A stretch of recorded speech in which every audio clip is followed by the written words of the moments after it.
One of my neighbors she's a survivor of the Katrina hurricane. She outlived 2 of her children who died of cancer at a very young age. She came to Windmill Village being treated for cancer. 2 years ago, she had a double mastectomy. She can't work. She's 10 years younger than I am, but she cannot work. We need housing for seniors. This is not a third world country, even though entire families with their children and veterans are living under bridges. We cannot allow this.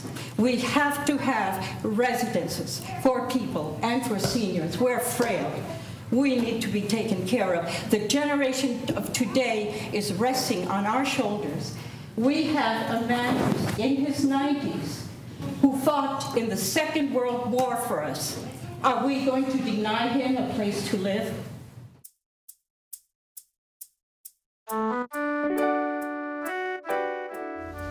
This idea was developed for affordable senior housing on our land in February of 2000 at a church council meeting for a very small congregation. This is a big project. But it goes to show you, you don't have to be a big congregation with a lot of money, but you have to have people who want to do the work. And Pastor Foster, she started with us and she hit the ground running. She didn't stop. And she helped keep me focused and project focused, especially when every day it felt like something was going to be, the rug was going to be pulled out from underneath us and it was all going to fall off. And lastly, I'd like to thank the people of St. Michael's. They were great. They never gave up hope. And 4 pastors later and 10 councils later, we're here. In December of 2011, members of the congregation, some of whom helped build the house, decommissioned the parsonage so it could be demolished to make way for construction to begin.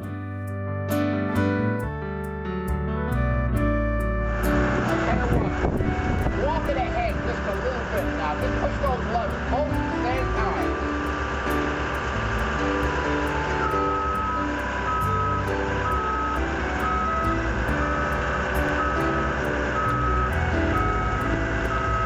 Let her rip.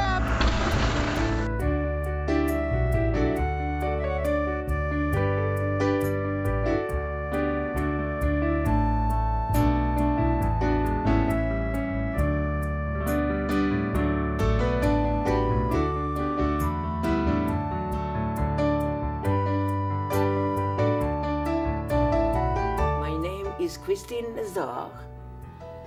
I am 79 years old. I was born 2/15/1933. How did you come to live at Windmill Senior Housing? I came to Windmill 1 because I used to rent a condo in Sagarbor. The man sold this place and the person who bought it back raised the rent so high that I couldn't afford it.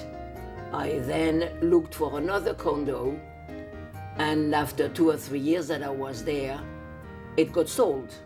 So I again was going nowhere, and this time I was left with only my social security check, which could not possibly cover the rent and living in Sagarbor. What does it mean for you that you have a place to live now?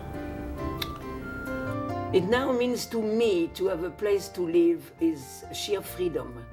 I don't have to answer to anybody. I got my private little apartment, which is lovely. I made a few friends, which is quite easily here because we have a beautiful garden. And this is the only place I could possibly be, because since I, like many of the people here, all we have to live on is our social security check, and that is it. So that is a very beautiful place for me.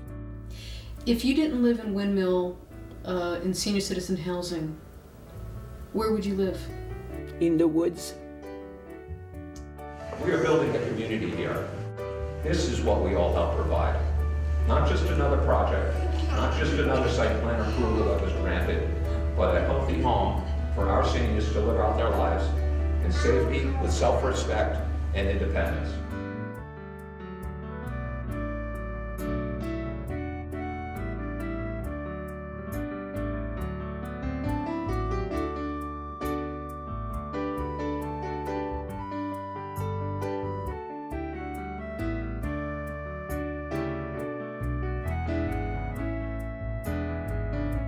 This is a peace service, and it really is.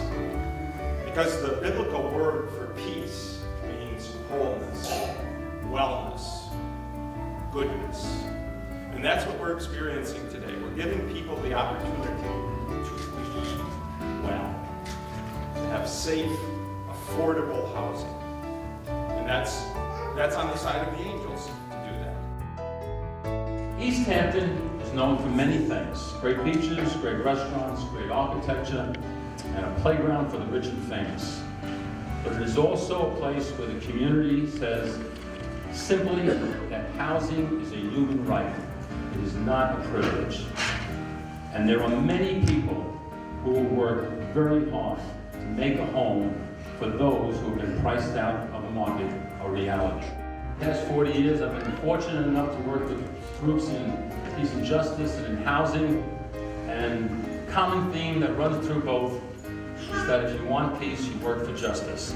Building these 40 apartments is working for justice. Archbishop Desmond Tutu said of the Transfiguration that we should remember that anything can be transfigured. And that's true of St. Michael's Lutheran Church. As I said in my sermon on Transfiguration Sunday this year, all of this was beyond our reach. All of this was beyond our means. All of this was beyond our expertise. All of this was beyond our ability to do it. But because we kept Christ in the center and the mission in the middle, what was impossible is possible. What was undoable has already begun, and St. Michael's has been transfigured because of this. Now, 40 low-income senior citizens who lived as homeless persons or who lived in fear every day that they would lose their home will be able to come to St. Michael's Housing, live with dignity and integrity and within community. When we keep Christ in the center and a mission in the middle of it all of us can be transfigured, from the biggest congregation to the smallest, when we serve our neighbors as we would serve Christ our Lord.